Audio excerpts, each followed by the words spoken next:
تو پھر اس کے جب یہ باتیں ہو رہی تھی تو اڈیالہ کے باہر جو ایکٹیویٹی ہے پھر وہ کہا گیا کہ پھر اس کو محدود کریں، تو اس کو پھر محدود واقعی کیا گیا۔ اور کچھ جو لاسٹ میٹنگ جو تھا ادھر اڈیالہ کے باہر، تو خان صاحب کی فیملی نے یہ کہہ بھی دیا کہ اب آنے کی ضرورت زیادہ نہیں ہے کارکنوں کو، وہ اپنے اپنے علاقوں میں اور تحریک کی تیاری کو اس طرح کی وہ بات کرے، اڈیالہ کے باہر نہ۔ اور یہ شرط یا یہ بات بھی اس میٹنگ میں ہوئی تھی کہ محدود کریں وہاں کی ایکٹیویٹی کو، وہ ہو گئی۔ پھر اس کے بعد آگے بات ابھی بڑھ رہی ہے، لیکن ابھی یہ نہیں ہم کہہ سکتے کہ سب اچھا ہو گیا، اب کیسز جو ہیں وہ ان کے وہ سارا کچھ چیزیں الٹ جائیں گی، وہ ابھی سٹیٹس کو ساری چیزیں ویسے ہی ہیں۔ یہ ایک کیس ٹو کیس چیزیں چل رہی ہیں اور ایک دوسرے کو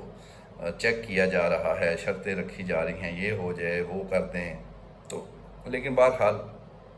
خاص بات یہی ہے کہ ایک اور ملاقات وزیر اعلیٰ خیبر پختونخوا سہیل آفریدی صاحب نے وہ وفاق کی اہم شخصیت سے کر لی ہے، اور مزید ڈیٹیل جو ہے وہ پھر آگے انشاءاللہ آئے گی، تو وہ بھی آپ کو اس پر اپڈیٹ کرتے رہیں گے۔ زیادہ ہم نے ایڈجیکٹیو یوز نہیں کرنے، اپنے پاس سے باتیں اس میں نہیں لگانی، کیونکہ یہ پرفیکٹ خبر اور انفارمیشن ہے، تو اس کو انفارمیشن کی حد تک ہی رہنا چاہیے، اس میں زیادہ تبصرے کی اور لمبی بات کرنے کی ضرورت نہیں ہے۔ دوسری جو ایک پیچھے بھی بات ہو رہی تھی، وہ آپ ابھی شاید لوگ اس پہ غور نہیں کر رہے، لیکن یہ کچھ عرصے میں یہ بہت بڑا بحران جو گندم اور آٹے کا نظر آ رہا ہے، اور ایک مرتبہ پھر اس پہ وہ سارے ہمیں بتایا کہ یہ انکوائری، یہ کمیشن کہاں چلی گئی اور بمپر کراپ تھی، کس نے کیا کیا، اور وہ 3-4 سالوں سے ہم دیکھ رہے ہیں یہ ہوتا ہے، ادارے ایکٹیو ہوتے ہیں احتساب کے اور سب کچھ، لیکن کچھ ہی عرصے بعد وہ پھر ختم ہو جاتا ہے، اور پھر اگلی فصل اور وہ سارا، اور یہ پھر بات امپورٹ تک چلی جاتی ہے اس چیز کی کہ جو ہم وافر مقدار میں ہم اب دیکھیں نا، کھیت بھرے ہوتے ہیں جب ہم گندم ہی گندم نظر آتی ہے، لیکن کٹائی بھی وہ ہوتی، سب کچھ صحیح،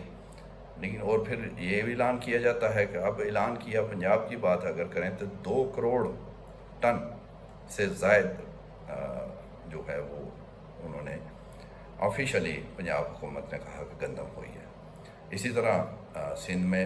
انہوں نے بلکہ کہا کہ 9 لاکھ ٹن ہم خریدیں گے اور باقی، لیکن پرائیویٹ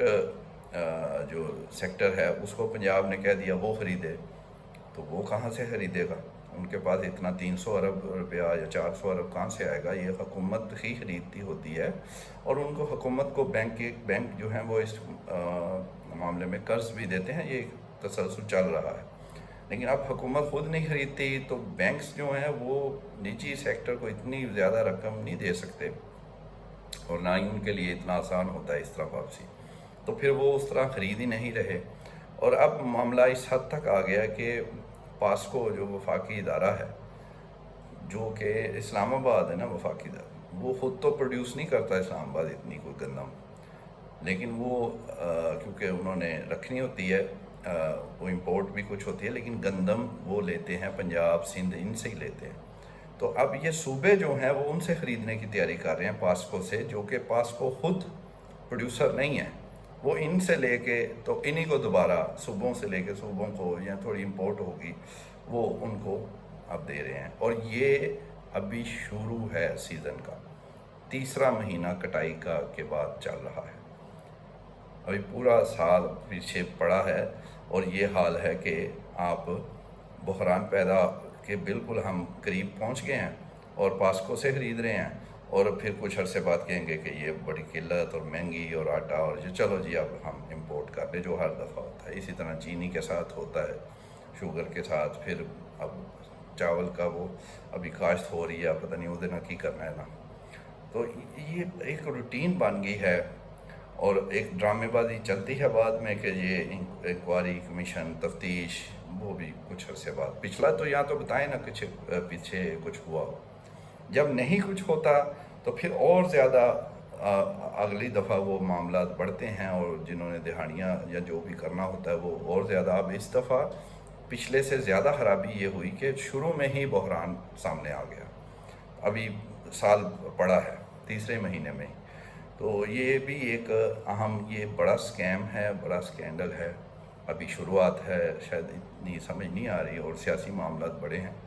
لیکن یہ آپ نوٹ کر لیں، یہ آنے والے دنوں میں بہت بڑا بحران اور یہ بڑا سکینڈل یہ بنے گا،